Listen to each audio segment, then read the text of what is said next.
Obama continues his campaign-style blitz. He was in Detroit selling auto workers on his own fiscal agenda and pushing his plan to make the rich pay more in taxes. I'm not going to have a situation where the wealthiest among us, including folks like me, get to keep all our tax breaks. Obama warned the invite-only crowd that without a deal, everyone's taxes are going up. Obama's Motor City visit came one day after the president met Republican House Leader John Boehner for the first time in 3 weeks. Neither side was saying too much after that meeting. Did they make some progress? Will the Republicans stand down? Will the Democrats cave? Or is the fiscal cliff inevitable? This is your big story. Now, although House Leader John Boehner and President Barack Obama met for the first time in weeks just yesterday afternoon, they're keeping quite quiet on the state of their negotiations. But judging from Obama's speech in Michigan today, his stance on the fiscal cliff has not changed. Take a listen to this. When you put it all together, what you need is a package that keeps taxes where they are for middle-class families. We make some tough spending cuts on things that we don't need. And then we ask the wealthiest Americans to pay a slightly higher tax rate. And that's a principle I won't compromise on, because I'm not going to have a situation where the wealthiest among us, including folks like me, get to keep all our tax breaks, and then we're asking students to pay higher student loans. Or, suddenly, a school doesn't have school books because the school district couldn't afford it. Reid Epstein is a reporter at Politico.com and joins us now from America's capital, from the paralyzed capital of the United States. Reid, let me ask you this. We saw a bunch of polls last week that showed that Americans are ready to blame Republicans. The Democrats seem to have public opinion on their side.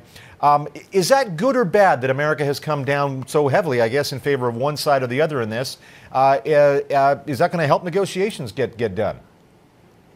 Well, certainly President Obama hopes it will.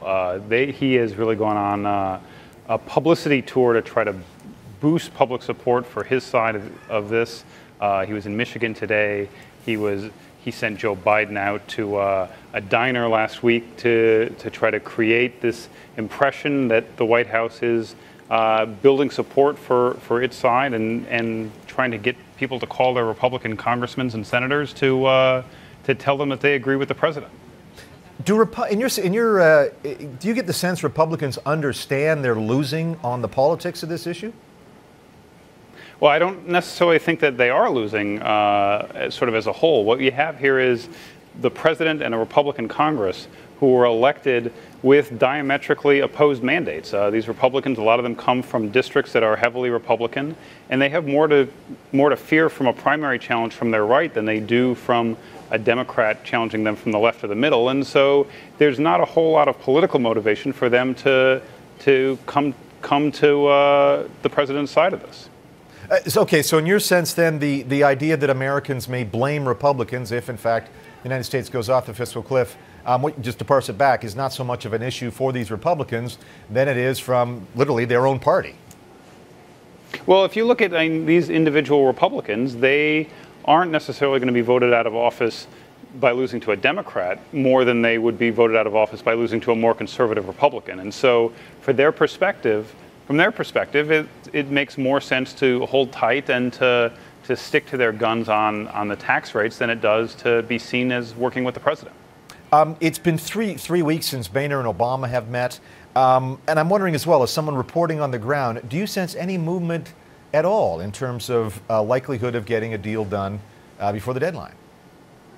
Well, we've seen some cracks. We've seen a handful of Republicans who have particularly in the Senate, who don't have as much of a say in this as those in the House, that they should accede to the president's call to raise some tax rates on the wealthy. But we haven't seen much from the House.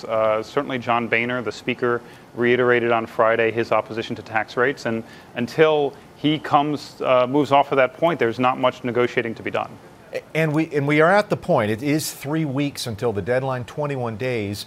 But if I understand the process correctly, it's not as if they can go right to December 31st and announce they have a deal. There's a whole lot of legislative gears that have to be put sort of in order, which means they need a deal sooner than that. That's right. And the real target seems to be Christmas Eve, because no one wants to be in Washington around the holidays, certainly not around Christmas or between Christmas and New Year's. And for a deal to be signed by the president, then the clock has to start moving, the gears have to start moving around the 14th or 15th, because that's how long it would take for legislation to go through committees, for it to be written, and ultimately to be voted on and sent to the White House. We saw news as well today that the U.S. federal court system is getting ready to lay off as many as 2,000 people. Are you hearing any other reports about other federal agencies getting down to the brass tacks of what they're going to have to do next month if they don't have the money that they're not going to get? You know, we haven't seen a whole lot of specifics yet. There's certainly a lot of fear in the Pentagon and defense-related agencies, subcontractors and contractors, that they may be out thousands of jobs if these cuts go through. But we haven't seen a whole lot of specific level of as far as who would lose their jobs and where the cuts would be. All right, Reid Epstein in Washington tonight with Politico.com. Thanks so much, Reid. Appreciate it. Hey, thank you.